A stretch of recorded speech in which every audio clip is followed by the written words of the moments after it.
Konnichiwa, hajimemashite, konniwaji desu, and I apologize for releasing late videos as of recently because I've been really busy with a lot of schoolwork and such that I really need to do some catching up with some of the papers, but now that my papers have been settled, I finally managed to find the time to make some reviews once again. So for today, we are taking a look at the Chinese Tier 7 medium, the T-34-1. What's to notice about this thing is that it looks kind of like a prototype for the Type 59, as you can see here, but in all ways it's very different. It just looks a lot like one of those the typical communist tanks, sloped armored, and pretty much you've got this well-rounded turret. So one word that describes the Chinese tanks are bad. Pretty much the reason is that their gun has some of the worst dispersions in the game, like you're gonna have to get closer to rather hit your shots. Like it's got worse accuracy than the Soviet tanks, but pretty much the T-34-1 is like that crown jewel on the tank line, saying that the Chinese tanks are not really that bad. They're actually quite good, and personally, in my experience of playing this T-34-1, I absolutely enjoy it. It's a really fun tank. The gun is amazing. Give me a 100mm gun on a Tier 7 medium, I'll give you 10 cents for that. This thing is absolutely enjoyable. It's got decent mobility, decent protection, as you can see from the turret here, but the whole armor is pretty much something that leaves much to be desired, because it's very, very thin, and pretty much HESH rounds, or like HEP rounds, are going to go slice through your armor like butter. And I really wouldn't go hold down that a lot as well, because as you can see here, you've got two large weak spots, which are basically the cupolas and the viewports, as you can see here. But pretty much, if you stay on a distance going hold down, like you're on a middle range or something, then you can still pretty much be able to utilize this thing. Although I really wouldn't recommend to snipe on this thing, but in some certain situations, this thing is quite okay. But just don't snipe with it a lot, because the dispersion is really not that good, given that it's got a very high caliber gun and you've got to compensate it with low accuracy. So anyway, let's go take a look at the armor scheme of the T-34-1. So here we are, and we are taking a look at the armor scheme of the T-34-1. So one thing to note is that the hull is obviously very, very thin. It's got 62mm maximum, but it's sloped, giving it a maximum effectiveness of 100mm. Lower plate, 100mm. Sides, maximum of 61, sloped, and on the rear, 55. So pretty much some HE rounds with a penetration higher than 46 or 50 are really going to cut through your sides and rear like butter, and pretty much I really feel like it's not going to be pleasant at all being shot HE at.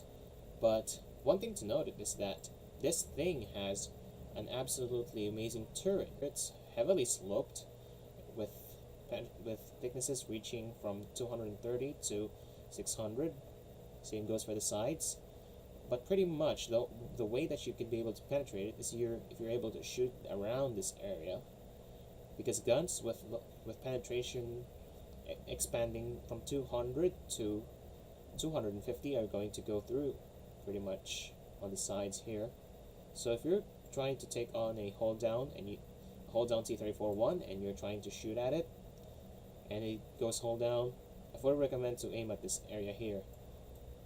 Or on the top, as you can see here, it's got only a maximum of 120mm. So pretty much guns that have penetration of more than 120mm plus are going to go through it. The roof, it's got 300, as you can see here, but maximum effectiveness is 30, but it's heavily sloped, as you can see here. But if you're going to look on the top, it's only 30mm on the turret roof and 20mm on the engine deck and on the hull. So pretty much this thing, you've got to be very fragile with this thing. Now let's go take a look at the stats of the tank. So we are going to compare the T-34-1 with the other type tanks of its kind, T-43, the T-34-85 Rudy, and the KV-13.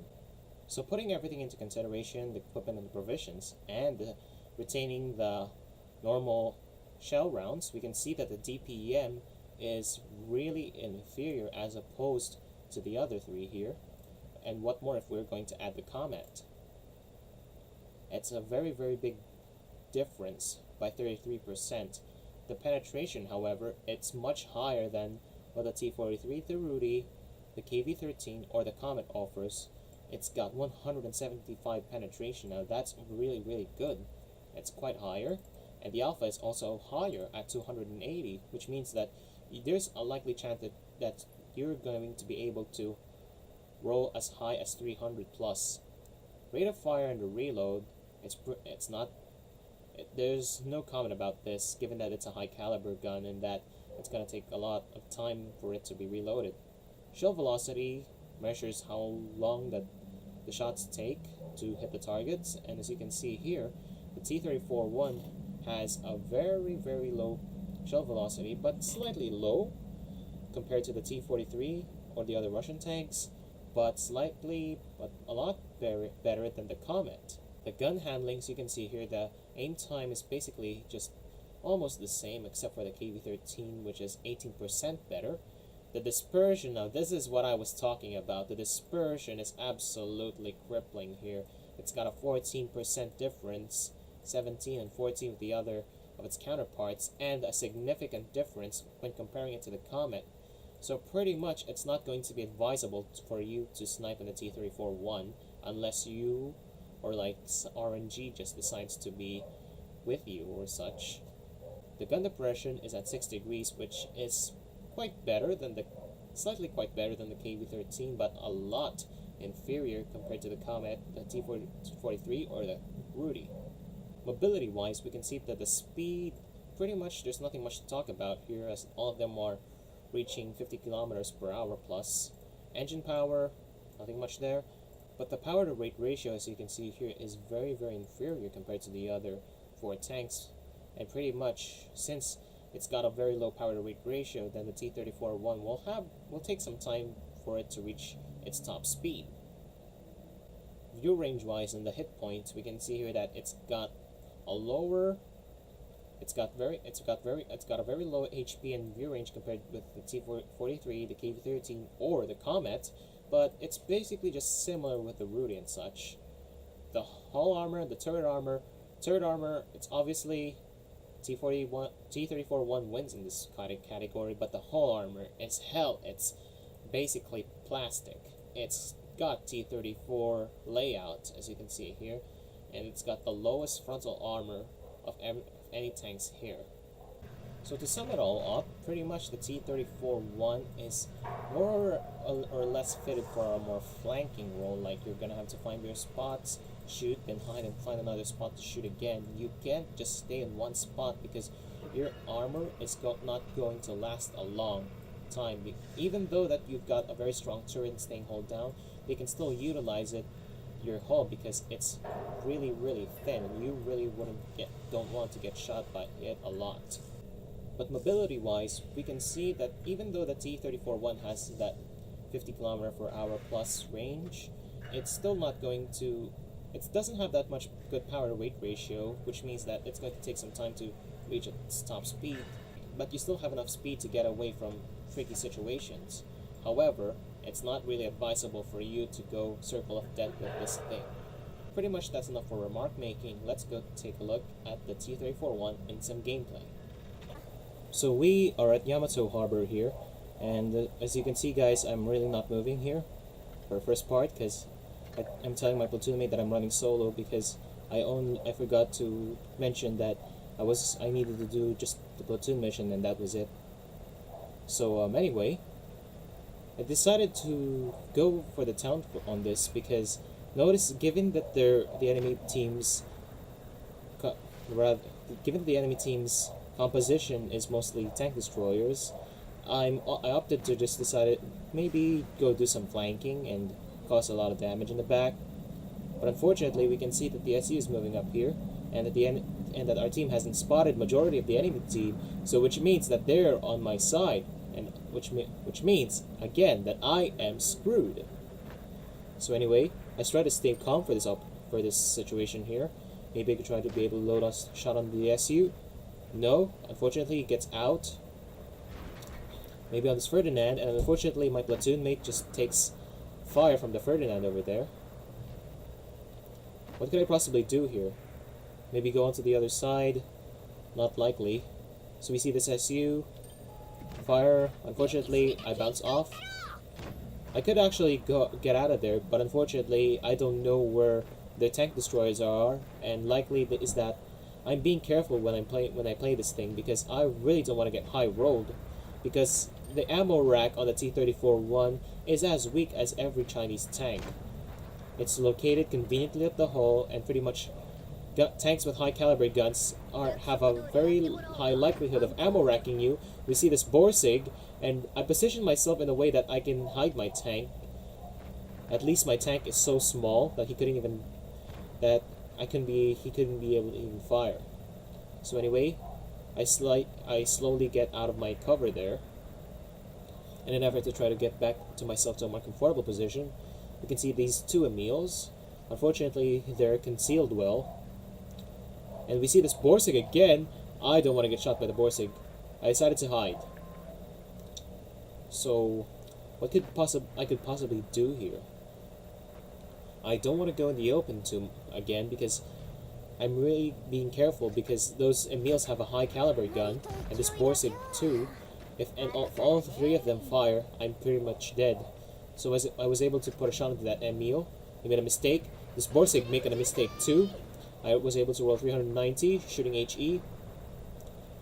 And unfortunately, our Emil already got taken out. There's only a few of us left. Maybe this is Borsig again. And we can see that the Centurion was running after him. I loaded an HE, but unfortunately, it just doesn't go through. It low rolls. Can I be able to take out this Borsig? Unfortunately, my shot missed. I decided to go to the other side, maintain cover. Unfortunately, this Emil, I decided to just go after this Emil. So we fire him, take him out, and we see this VK. Looks like he's showing his very cheesy sides there. Let's put a shot onto him. That's the first one. 283 roll. And pretty much, the Centurion unfortunately is covering him. I decided to load gold here because I know that my penetration won't be enough to go through his hull, his front. Load another gold again, low rolls as usual. So pretty much I am in a very tricky situation here. I have two Emils on my back and a Ferdinand and a VK. Ferdinand's taken out, only this VK is left.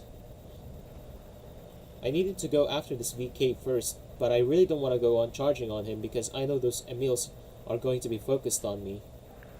So I decided to wait for him to make a wrong move. We see this VK. I'm still loading in gold. We're able to put a shot on him. Yes.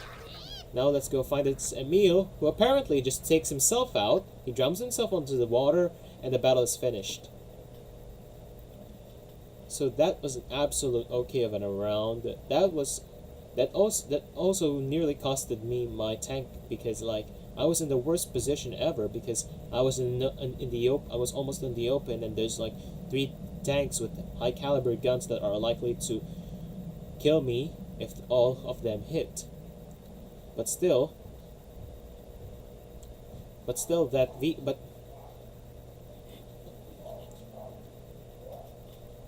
But at least we were able to provide some sort of a distraction, because they were they still noticed that I was on the middle, and pretty much if I was able to, they shift their focus on other stuff. I was given the independence, or right, I was given the freedom.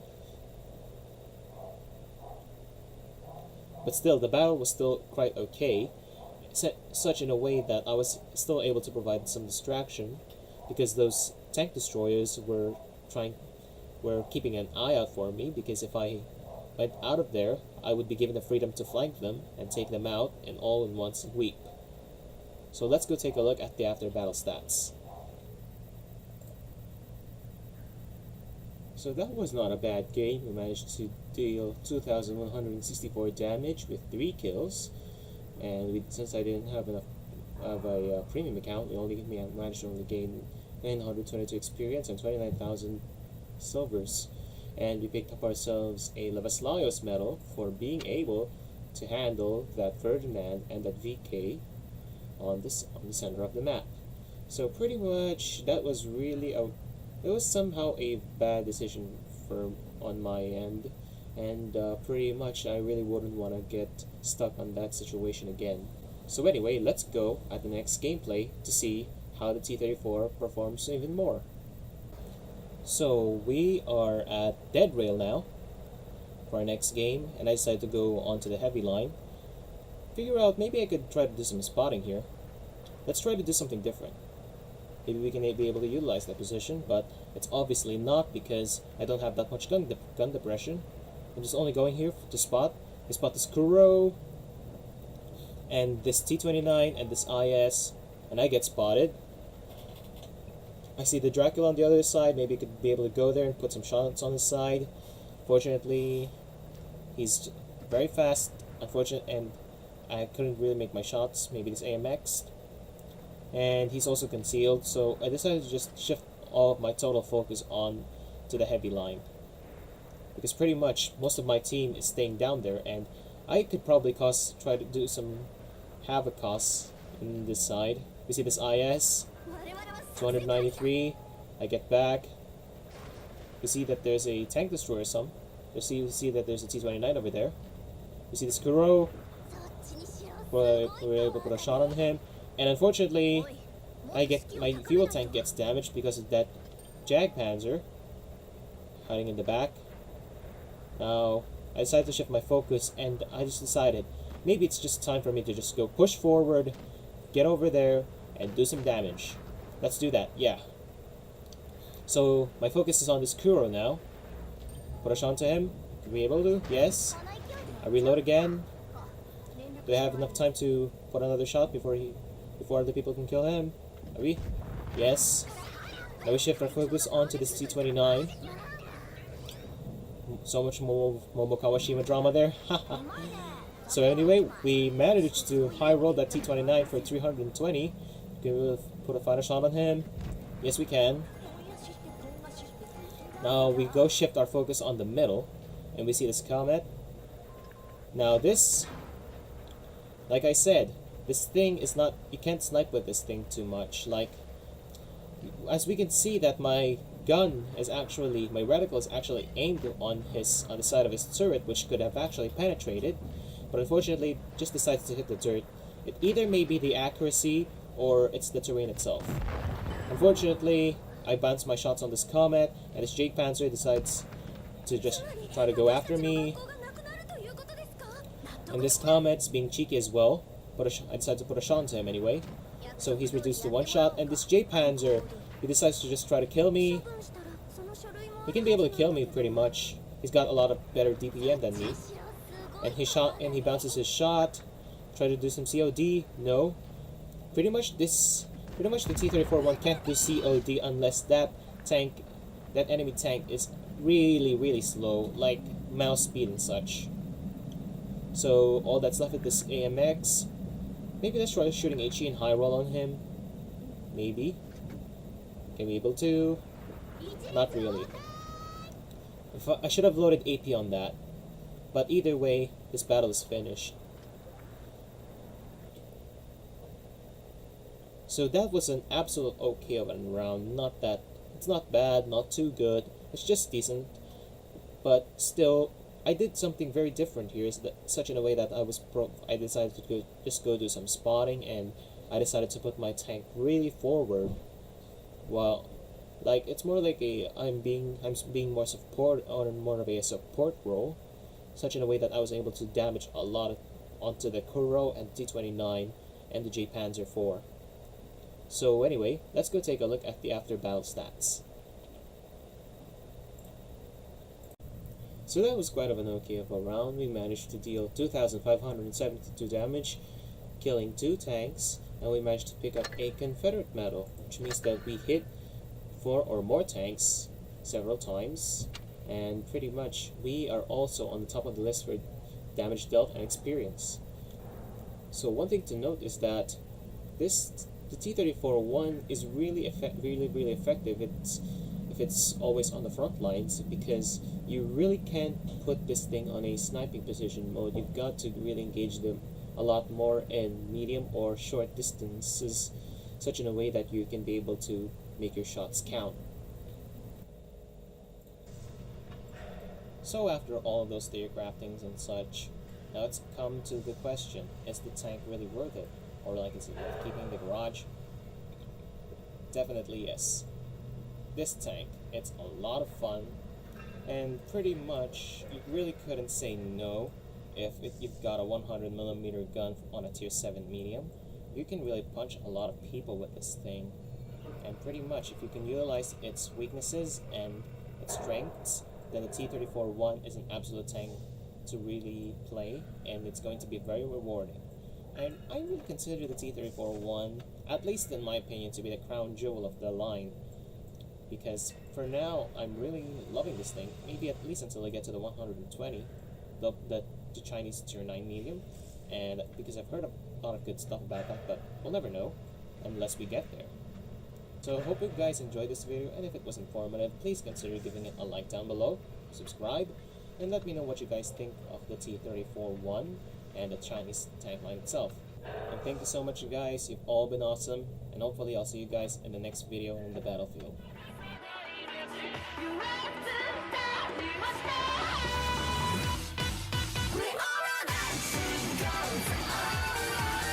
Come on up,